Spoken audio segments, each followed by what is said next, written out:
guys, it's your girl. Why am I yelling? Anyway, hi guys, it's your girl Beingnatashanicole here. So I guess you can guess what today's video is gonna be about. It's about these braids that I put into my hair. Y'all, backstory. Okay, so I can do other people's hair, but I can't do my own. Point blank, period. When it comes to doing box braids, I did all the research. I did the tried to look at how to do the 3-strand method, where you take the 2 strands and kind of like twine them together, and the last one is your third. That doesn't work for me. As far as transferring, that's how I do other people's hair. But when it came to my own, I could not box braid my own hair. It was always a struggle. I just did not know how to do it, and I couldn't see enough to like do the transfer method how I do on other people's hair. I honestly could not do that on my own. I don't know why.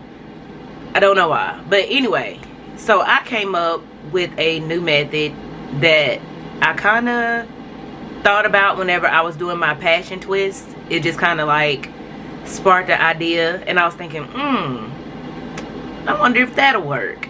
So in this video, I'm showing y'all how I did my hair, and this is like a DIY, 0 F-ups. Like, you cannot not do your hair. And this is just like a method that will help with girls that don't know how to grip your hair as well. If you don't know how to really grip the hair, if you don't know how to do the 3-strand and the transfer, if you know how to plait, then you can do these box braids. And that's literally what I did. Plaited the whole time. Never had to transfer, never had to like whatever. It just always came out. It came out great. I think so. I think they came out really well.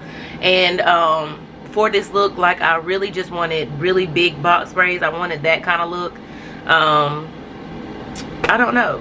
So yeah, I just love the way that my hair came out, and I'm so proud of myself that I was actually able to like do them. So I feel like this is a method that will help those girls out there that are really struggling trying to do your own braids. And you know, they are charging a lot for braids these days, so nobody wants to like go and sit in a salon and have these, like, even braids like this may cost you $80 to $100 depending on the length. Mine are, I guess you can say, like boob length. They're up to my boobs, so they're boob length. And I love them. I will show you in the video what kind of hair I used to accomplish this look, because I had pre-stretched hair, which is a freaking lifesaver, because I always had a problem with my ends not being like tapered down well enough. With the whole stretching, trying to do the stretching myself, that's kind of hard for me. So yeah, as long as you know how to plait, you can do these box braids. Like, they're bomb, great for summer. Yeah, so I hope this technique that I used really helps somebody else, because girl, you ain't the only person that was out here struggling. I just know that. Like, I was on the struggle bus, and I do hair. Not a cosmetologist, but I do hair, and it was a struggle for me. But this right here made it like 0 F-up friendly, like beginner friendly for sure. Like, you can't mess it up. Like, it is a foolproof method. This method is like going to be A1. So you have to watch the video to actually see what I did, to see kind of like in detail.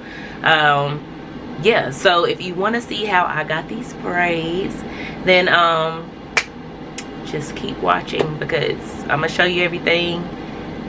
And yeah, keep watching the video.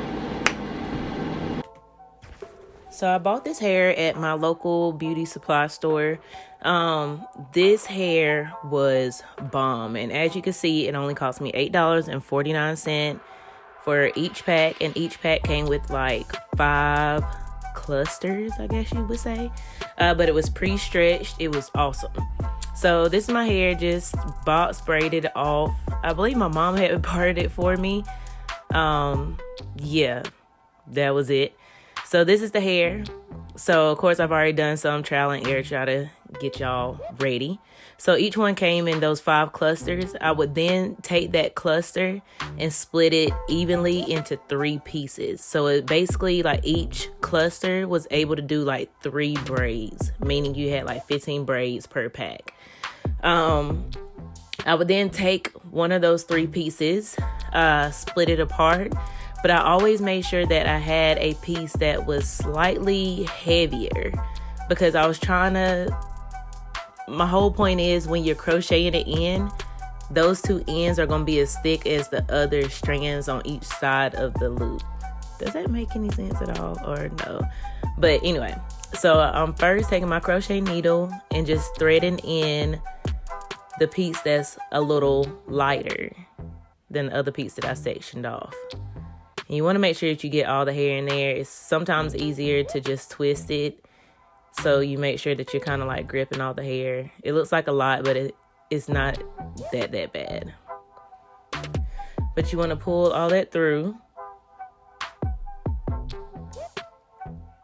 And I simply just took one end and took my hair on one piece and the weave on another piece and pulled it through. And I tried to make sure to keep it even. That's why you see me kind of pulling slowly, because I didn't want like the blonde. I wanted it to transition well, as you know, because it was ombre hair. So I'm just pulling slowly, make sure I'm pulling evenly on both sides. And so what I was saying is, like, these 2 strands that you're crocheting in is going to be as thick together with your hair and everything as the other 2. So you just wanted to make sure that that was just a little bit lighter, because you have your hair and everything to account for as far as like the thickness. So if that makes any sense. And I kind of like to always kind of, you know, lay one strand on top, so it kind of is like sandwiching my real hair in there. So when I start braiding, it's kind of like keeping my hair inside the braid, so it wasn't like poking out and, you know, didn't look messy.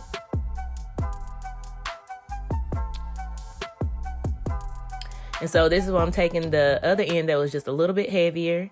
I'm wrapping it around the base. I know a lot of people don't like, you know, everybody's into the knotless method. I'm more, you know, poetic justice type girl. I like the knots. So you're just wrapping that around the base of the hair, and you're literally plaiting all the way down, which made it easier for me because I didn't have to take some of my hair and go to the other one. I was just trying to make sure I grip my hair and just try to, you know, really manage it in to the braid. But other than that, I plaited the whole way down.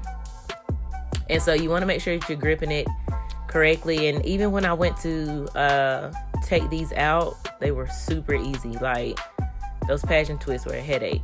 But this is like completely foolproof method. And I love this. And I've never seen anybody do this before.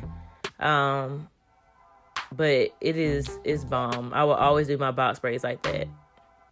And I'm thinking about doing some even bigger ones, because these were actually supposed to be big braids. They end up being more braids than I wanted. But next time I'm doing them all black and just a lot chunkier. But yeah, this is super easy. And I think I'm just going to let y'all watch for a moment,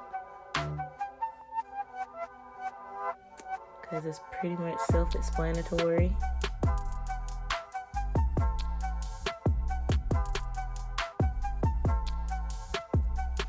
And you constantly want to check your ends too, just to make sure that they're all even and that those 3 pieces at the end are going to be even. Does that make sense?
Okay, here we are doing the exact same thing.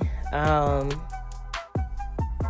guess I just kind of let y'all watch up close. I try my best to show y'all exactly what I was doing, but you just kind of have to get the feel for it, which is why I started kind of recording after I got almost done with my head, just so it was kind of trial and error, so I could tell y'all everything. But I really didn't have that many problems. You just want to make sure that you're just taking your time. May not be the fastest, but it's definitely efficient for sure. But yeah, just watch.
So praise him, I am done. And they turned out really, really cute.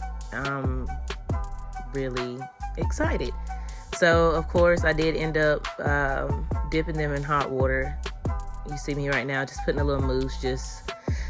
I don't know why, but everybody else that does braids always mousse them. So, I was just moussing these braids.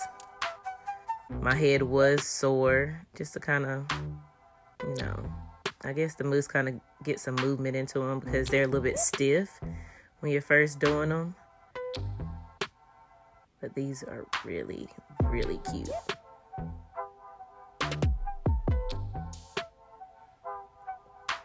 So I just decided to add a few accessories to it, just kind of jazz it up a little bit. I had some string laying around the house and beads and stuff, so I don't know. I was having a moment, like I just felt like being extra, so I just twiddled those in there, and this is the final look. I'm so happy how it turned out. Make sure you thumbs up, like, subscribe to this channel, and I will see you guys in the next one. Toodles.